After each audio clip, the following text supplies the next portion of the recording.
Good evening दोस्तों, मेरा नाम है डॉक्टर के चौगले और हमारे चैनल डॉक्टर कंसल्ट में आप सभी का बहुत बहुत स्वागत है। तो आज के इस वीडियो में हम बात करने वाले हैं टाइफाइड फीवर के बारे में कि टाइफाइड फीवर किस वजह से होता है, इसके कारण लक्षण क्या होते हैं, इसको किस तरह से डायग्नोस करते हैं और इसकी ट्रीटमेंट क्या होती है।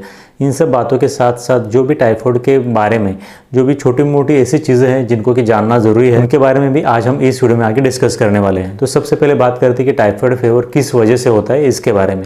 सबसे पहली बात कि टाइफाइड फीवर साल्मोनेला टाइफी या फिर साल्मोनेला पैराटाइफी ए और बी इस तरह के बैक्टीरिया की वजह से होता है। और ये बैक्टीरिया किसी भी इंसान के बॉडी के अंदर कंटेमिनेटेड या फिर प्रदूषित खाना या फिर प्रदूषित पानी पीने की वजह से चला जाता है। इसके बाद कुछ पर्टिकुलर इंक्यूबेशन पीरियड के बाद उस व्यक्ति के अंदर हमें टाइफाइड फीवर के लक्षण दिखाई देने लगते हैं। टाइफाइड फीवर का जो इंक्यूबेशन पीरियड होता है वो होता है लगभग 7 से लेकर के 14 दिन तक।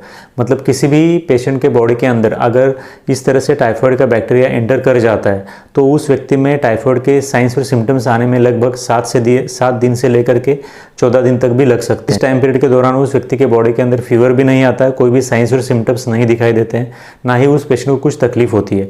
तो इस इंक्यूबेशन पीरियड के पूरा होने के बाद उस व्यक्ति के शरीर के अंदर कुछ साइंस और सिम्टम्स आने लगते हैं। ये साइंस और सिम्टम्स जो आते हैं वो हर हफ्ते के हिसाब से या फिर हर वीक के हिसाब से थोड़े बहुत अलग अलग होते हैं। इसको अगर हम बारीकी से समझे तो इसको हम मोस्टली 3 वीक्स के अंदर कैटेगराइज या फिर डिवाइड कर सकते हैं। सबसे पहले वीक में मतलब फर्स्ट वीक में उस पेशेंट को बुखार आता है, बहुत तेज़ बुखार आता है। टाइफाइड के पेशेंट के अंदर जो भी बुखार आता है उसको हम स्टेप लैडर फीवर ऐसे भी बोलते हैं। स्टेप लैडर फीवर का मतलब आप यहाँ पर इस वक्त देख सकते हो, ये एक तरह का पर्टिकुलर पैटर्न फीवर फॉलो करता है, जिसकी वजह से उस पेशेंट में जो फीवर आता है वो कभी कभी बहुत ज़्यादा बढ़ जाता है, कभी कभी कम हो जाता है। इसलिए इस फीवर को हम स्टेप लैडर फीवर ऐसे भी बोलते हैं। टाइफाइड के पेशेंट में फीवर ज़्यादा से ज़्यादा 103 फ़ारेनहाइट से लेकर के 104 फ़ारेनहाइट तक भी जा सकता है। तो उस पेशेंट को अपने बॉडी के अंदर, जैसे कि आप इस वक्त यहाँ पे देख सकते हो, राइट अपर क्वाड्रेंट या फिर राइट लोअर क्वाड्रेंट में बहुत ज़्यादा तेज़ दर्द हो सकता है। इसके बाद उस पेशेंट को फ्रंटल हेडेक भी हो सकता है, मतलब कि सर का जो आगे वाला हिस्सा है उसमें बहुत ज़्यादा तेज़ दर्द हो सकता है। इसके साथ साथ पेशेंट को भूख नहीं लगती है, पेशेंट को बहुत ज़्यादा थकावट महसूस होती है, पेशेंट को इसके साथ साथ काफ़ी ज़्यादा सूखी खांसी भी आने लगती है। तो ओवरऑल ये सभी लक्षण उस पेशेंट में पहले हफ्ते के अंदर दिखाई देने लगते हैं। और जैसे ही पहला हफ्ता खत्म हो जाता है और दूसरा हफ्ता या फिर सेकंड वीक चालू हो जाता है तो उसके बाद उस पेशेंट में हमें कुछ अलग तरह के और डिफरेंट टाइप्स के सिम्टम्स दिखाई देने लगते हैं। सेकंड वीक की शुरुआत होते ही उस पेशेंट में लोअर चेस्ट और अपर एब्डोमेन में कुछ रेड स्पॉट्स बन जाते हैं, जो कि रेड स्पॉट अपने आप ही 3 से लेकर के 5 दिन के अंदर अपने आप ही रिजॉल्व हो जाते हैं, मतलब कि अपने आप ही दिखाई देना बंद हो जाते हैं। तो ये रेड स्पॉट बनना एक सेकंड वीक में दिखाई देने वाला एक प्रोमिनेंट लक्षण होता है। इसके साथ साथ उस पेशेंट को ब्रैडीकार्डिया हो जाता है, मतलब कि पेशेंट की दिल की धड़कन काफ़ी कम हो जाती है। उस पेशेंट को तिल्ली को भी सूजन आ सकती है, जिसको कि हम स्प्लेनोमेगेले से बोलते हैं। इसके बाद उस पेशेंट में पेट फूलने की तकलीफ भी हो सकती है। तो ये सभी चीज़ें, ये सभी लक्षण हम उस पेशेंट में सेकंड वीक में देख सकते हैं। इसके बाद जैसे ही उस पेशेंट में थर्ड वीक शुरू हो जाता है तो उसके अंदर भी कुछ अलग से सिम्टम्स आने लगते हैं। थर्ड वीक के अंदर उस पेशेंट में पी सूप डायरिया हो सकता है। इस डायरिया को पी सूप डायरिया ऐसे इसलिए बोलते हैं क्योंकि ये डायरिया कुछ ग्रीनिश कलर सा होता है, इसलिए इसको पी सूप डायरिया ऐसे भी बोलते हैं। इसके साथ साथ उस पेशेंट को भूख नहीं लगती है, पेट के अंदर दर्द भी हो सकता है, और उसके साथ साथ उस पेशेंट का वजन कम होने की शुरुआत हो जाती है, पेशेंट का वेट लॉस हो जाता है। तो ये सभी लक्षण उस पेशेंट में थर्ड वीक में देखे जाते हैं। इसके बाद अगर हम टाइफाइड की बीमारी के डायग्नोसिस की बात करें तो टाइफाइड की बीमारी को डायग्नोस करने के लिए मोस्टली 2 टेस्ट किए जाते हैं। सबसे पहले तो होता है वाइडल स्लाइड टेस्ट और दूसरा होता है वाइडल ट्यूब टेस्ट। इसके अंदर जो वाइडल ट्यूब टेस्ट होता है वो डायग्नोसिस के लिए बेस्ट माना जाता है। तो टाइफाइड की बीमारी को डायग्नोस करने के लिए उस पेशेंट में एंटी-टीएच टाइटर 1:160 से ज़्यादा होना चाहिए और एंटी-टीओ टाइटर जो है वो 1:80 से ज़्यादा होना चाहिए। इस कंडीशन में हम एक कह सकते हैं कि उस पेशेंट में टाइफाइड की टेस्ट पॉजिटिव है। टाइफाइड की बीमारी को डायग्नोस करने के लिए मोस्टली जो ब्लड कल्चर किया जाता है वो काफ़ी ज़्यादा रिलायबल होता है, क्योंकि ब्लड कल्चर का जो रिपोर्ट है पॉजिटिव नेगेटिव पहले वीक में ही पॉजिटिव आ जाता है। मतलब अगर किसी व्यक्ति में टाइफाइड की बीमारी है तो बाकी के टेस्ट से वो पेशेंट पॉजिटिव आने में काफ़ी लंबा समय लगता है। पहले हफ्ते में उस पेशेंट में टाइफाइड की टेस्ट पॉजिटिव होकर भी पॉजिटिव नहीं दिखाती है, कई बार ऐसे होता है। लेकिन अगर आप ब्लड कल्चर करते हो तो ब्लड कल्चर में फर्स्ट वीक में ही अगर वो व्यक्ति पॉजिटिव है तो पॉजिटिव रिजल्ट आ जाता है। ब्लड कल्चर के साथ साथ उस पेशेंट में बोन मैरो कल्चर भी कर सकते हैं। इसके बाद यूरिन कल्चर और स्टूल कल्चर भी किया जा सकता है। तो फाइनली अब हम बात करते हैं टाइफाइड फीवर के ट्रीटमेंट के बारे में या फिर टाइफाइड के इलाज के बारे में। तो सबसे पहली बात यहाँ पे ध्यान रखनी होती है कि जब भी किसी पेशेंट में टाइफाइड की आशंका होती है, मतलब उस पेशेंट में फीवर है, टाइफाइड के सभी लक्षण आ रहे हैं, लेकिन उसके अभी रिपोर्ट्स कंफर्म नहीं हुए कि उसको टाइफाइड है क्या या फिर नहीं है, तो उस कंडीशन में उस पेशेंट में टाइफाइड के रिपोर्ट्स को वेट करते हुए उस पेशेंट में ट्रीटमेंट को डिले करना एक कोई समझदारी की बात नहीं होती है। क्योंकि जितना आप इस तरह के टाइफाइड के पेशेंट में ट्रीटमेंट को जितना देर करोगे, उतने ज़्यादा उस पेशेंट में तकलीफ बढ़ती जाती है और कॉम्प्लिकेशन भी बढ़ते जाते हैं। और इस तरह से ट्रीटमेंट में देर करने की वजह से उस पेशेंट में टाइफाइड की बीमारी काफ़ी ज़्यादा सीवियर और जानलेवा भी साबित हो सकती है। टाइफाइड को ट्रीट करने के लिए, जबकि एक बैक्टीरियल बीमारी है, तो टाइफाइड को ट्रीट करने के लिए हम मोस्टली ओरली एंटीबायोटिक्स देते हैं।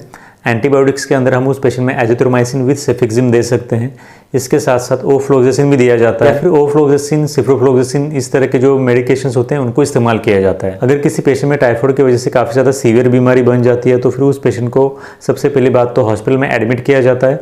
हॉस्पिटलाइज करने के बाद उस पेशेंट में आईवी एंटीबायोटिक्स दिए जाते हैं। आईवी एंटीबायोटिक देने के लिए उस पेशेंट में हम सबसे पहले सेफ्ट्रैक्सोन इस्तेमाल करते हैं। सेफ्ट्रैक्सोन के अलावा भी उस पेशेंट में सेफ्रोटैक्सिम इस्तेमाल किया जा सकता है, इमीपेनम इस्तेमाल किया जा सकता है। तो ये कुछ आईवी एंटीबायोटिक्स है जो कि हम टाइफाइड की बीमारी को ट्रीट करने के लिए हॉस्पिटल में इस्तेमाल कर सकते हैं। इसके साथ साथ उस पेशेंट में सिम्टोमेटिक और सपोर्टिव थेरेपी भी दी जाती है।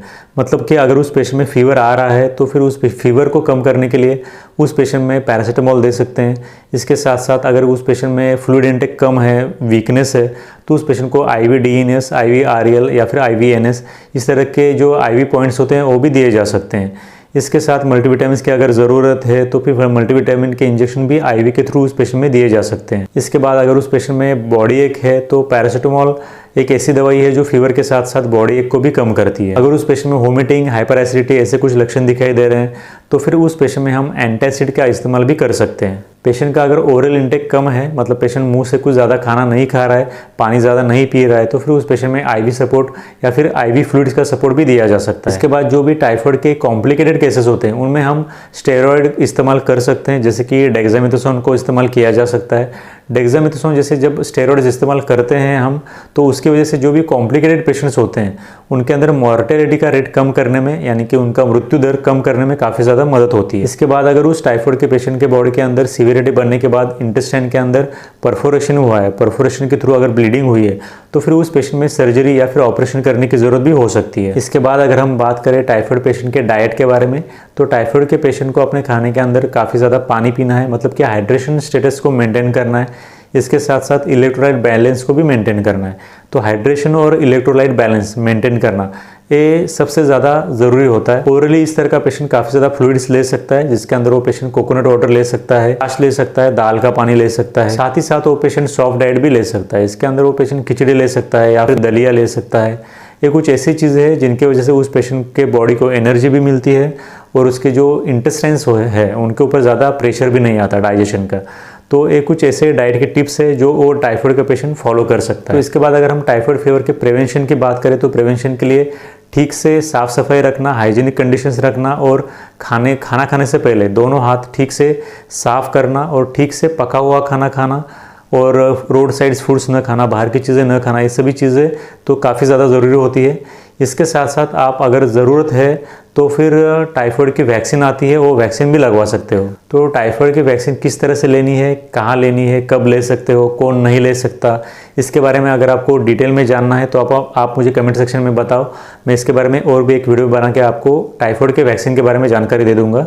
और अगर कोई भी व्यक्ति टाइफाइड से ठीक हो जाता है तो टाइफाइड से ठीक होने के बाद भी उस व्यक्ति को अपने डॉक्टर के साथ कांटेक्ट में रहना चाहिए, क्योंकि ऐसे देखा गया है कि टाइफाइड की बीमारी से ठीक होने लगभग 3 महीने के बाद भी उस पेशेंट में आगे जाकर के, मतलब रिकवरी के 3 महीने के बाद भी आगे जाकर के उस पेशेंट में कॉम्प्लिकेशंस बन सकते हैं।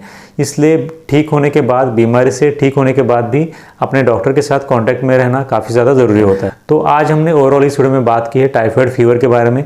टाइफाइड फीवर के बारे में पूछे जाने वाले ऑलमोस्ट सभी सवालों को आज हमने इस वीडियो में कवर करने की कोशिश की है।